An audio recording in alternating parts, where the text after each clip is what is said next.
నా క్లోజ్ అసోసియేట్స్లో మీకు ఫ్యాన్స్ చాలామంది ఉన్నారు సార్. వాళ్ళు ఖచ్చితంగా ఈ 3 క్వశ్చన్స్ అడగాలి అని చెప్పి నన్ను పంపారు. ఖచ్చితంగా చెప్పారు సార్. జేడి లక్ష్మీనారాయణ గారు జనసేనలో ఉంటే బాగుండేదేమో, జనసేనను వదిలి తప్పు చేశారేమో, అడగరా అని అన్నారు. ఏంటి సార్? అంటే ఒక నిర్ణయం తీసుకున్న తర్వాత ఆ నిర్ణయం నుంచి నేను బయటకు వచ్చేసాను. నేను బయటున్నా ఎక్కడున్నా కూడా రాష్ట్రం బాగుండాలని కోరుకునే వ్యక్తిని. అవును సార్. కాబట్టి ఎక్కడున్నా కూడా నా సలహాలు సూచనలు ప్రభుత్వానికి మేబీ సోషల్ మీడియా ట్విట్టర్ కానీ వీటి ద్వారా కానీ ఏదైనా రిప్రజెంటేషన్ కానీ పేపర్లో ఆర్టికల్ కానీ వీటి గురించి రాస్తుంటాను. మొన్న ఈనాడులో సోషల్ మీడియా గురించి కూడా రాశాను నేను. ప్రభుత్వం అన్నది ఎప్పుడూ కూడా రూల్ ఆఫ్ లాను అమలు చేయాలి. తప్పు చేసిన వారు ఏ పార్టీ వాళ్ళని చూడకండి, ఎప్పుడు ఏ పార్టీ వాళ్ళని చూడకుండా వాళ్ళ మీద చర్యలు తీసుకోండి అన్నదాని గురించి చెప్పాను. ఎందుకంటే rule of law is very important for any state. మేము వచ్చినప్పుడు మా అపోజిషన్ మీద చేస్తాం, వాళ్ళు వచ్చినప్పుడు వీళ్ళ మీద చేస్తామంటే రూల్ ఆఫ్ లా అపహాస్యం అవుతుంది. అది కాకుండా రూల్ ఆఫ్ లా ప్రకారం చేయాలి. కాబట్టి ఇప్పుడు మీరు అడిగిన ప్రశ్నకు అక్కడ ఉన్న ఒక నిర్ణయం తీసుకుని నేను బయటకు వచ్చేసాను. మా జై భారత్ నేషనల్ పార్టీ అన్నది ఒకటి స్థాపించి ముందుకు వెళ్ళాం. ప్రజల్లో చైతన్యం తీసుకొచ్చే ఉద్దేశంలో ఉన్నాం. కాబట్టి ఆ దిశగా వెళుతున్నాం మనం. కానీ జనసేనలో ఉండుంటే ఈరోజు లక్ష్మీనారాయణ గారు రాజ్యసభకు వెళ్ళి ఉండేవాడు, ఎంపీ అయి ఉండేవాళ్ళు. అవునా కాదా? చెప్పలేము. అంటే అది మనం ఊహాగానాలు అవంతా అయ్యింటే ఉండేవాళ్ళము అన్నది. ఇప్పుడు ఎందుకంటే అది జరిగిపోయిన విషయాల గురించి కన్నా ఇప్పుడు ఏం చేయాలి అన్న దాని గురించి ఆలోచిద్దామని ఎప్పుడు నేను ఉంటాను.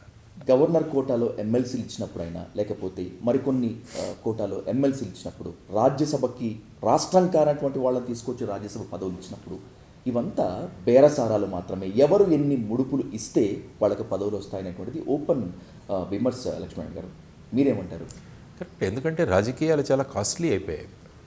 రాజకీయాలు చాలా కాస్ట్లీ రాజకీయాలు, ఇన్వెస్ట్మెంట్ రాజకీయాలు అయిపోయాయి.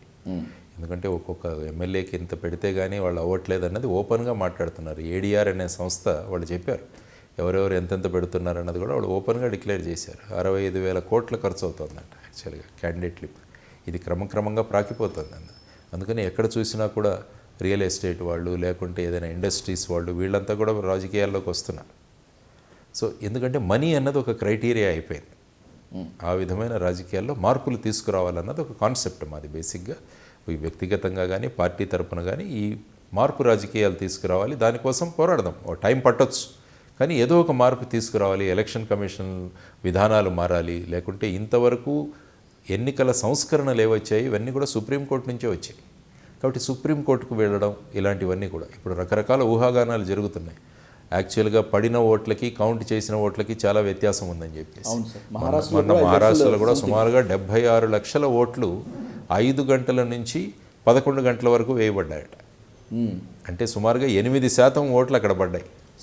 అంటే ఇది సాధ్యమా? మరి అలాగైతే 3 రోజులు ఎన్నికలు పెట్టండి, ఈవీఎంలు పెట్టండి, నా టైంను బట్టి నేను వెళ్ళొస్తాను. సాయంత్రం ఇంత రష్లో వెళ్ళడం వల్ల మొన్న ఎలక్షన్లో చూశాను నేను. ఆ ఎన్నికలలో అంతా ఫుల్గా నిండిపోయింది. అప్పుడు ఎవరు ఏమేస్తున్నారో కూడా చూసేంత వాచ్ ఉండదు. ఎందుకంటే ఇనీషియల్గా మొదలైనప్పుడు అందరూ అలర్ట్గా ఉంటారు. ఎప్పుడైతే 5, 6 అయిందో ఏమవుతుందంటే ఇంతమంది జనాలు ఎంత త్వరగా వీళ్ళని పంపించాలన్న దాంట్లో ఉంటుంది అక్కడ హోర్. కాబట్టి దాంట్లో ఈ విధమైన అవకతవకలు జరిగే అవకాశాలు ఉంటాయి.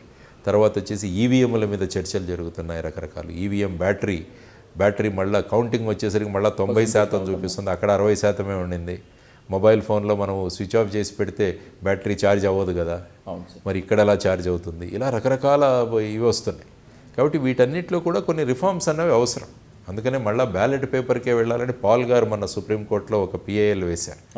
వేస్తే అది సుప్రీంకోర్టు మీరు ఎప్పుడు ఓడిన వాళ్ళే వస్తారేంటి వీటి కోసం అంటారు, గెలిచిన వాళ్ళు రారేంటి అంటే వారు ఏమన్నారంటే ఏదైనా విషయం తలెత్తడానికి ఓడినవాడే వస్తాడు, గెలిచిన వాళ్ళు హ్యాపీగా ఉంటారు.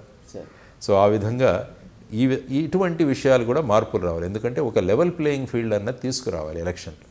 అంటే ప్రతి ఒక్కరు కూడా మేము ఇందులో భాగస్వామ్యం అవ్వగలము, మేము కూడా నిలబడగలము అన్న భరోసా ప్రభుత్వాలు ఇవ్వాలి. అప్పుడు ఏమవుతుందంటే ఈ డబ్బులు, ఈ కులాలు, మతాలు ఇవన్నీ కూడా పక్కన పడిపోతాయి. అప్పుడు వ్యక్తిని చూసి ఓటు వేయడం మొదలు పెడతారు. సో ఆ స్థాయికి తీసుకొచ్చే ప్రయత్నంలో ఉన్నాం. It may be a long drawn war, but ముందుకు వెళ్దాం, చూద్దాం ఏమవుతుందో.